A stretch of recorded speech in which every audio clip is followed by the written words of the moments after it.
జీవితం చాలా చిన్నది. కక్షలు, కార్పణ్యాలకు తావిస్తే అద్భుతమైన ఆనందాన్ని నాశనం చేసుకున్నట్లే. కాబట్టి ఉల్లాసంగా నవ్వుదాం. తప్పు చేస్తే క్షమార్పణలు కోరదాం. మార్చలేని వాటిని మర్చిపోదాం.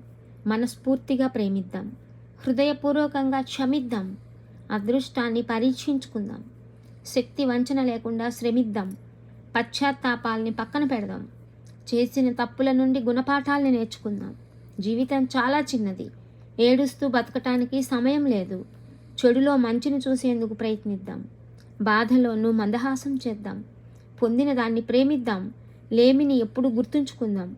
నిరంతరం క్షమిస్తూ ముందుకు సాగుదాం. మనుషులు మారుతుంటారు, అనుకున్నవి కావు. కానీ ఎప్పటికీ మరవకూడని నిత్య సత్యం, ఎన్నటికీ మరవకూడని నిత్య సత్యం, జీవితం దేనికోసమో ఆగదు, అది సాగిపోతూనే ఉంటుంది. ఇది జీవన వికాసం.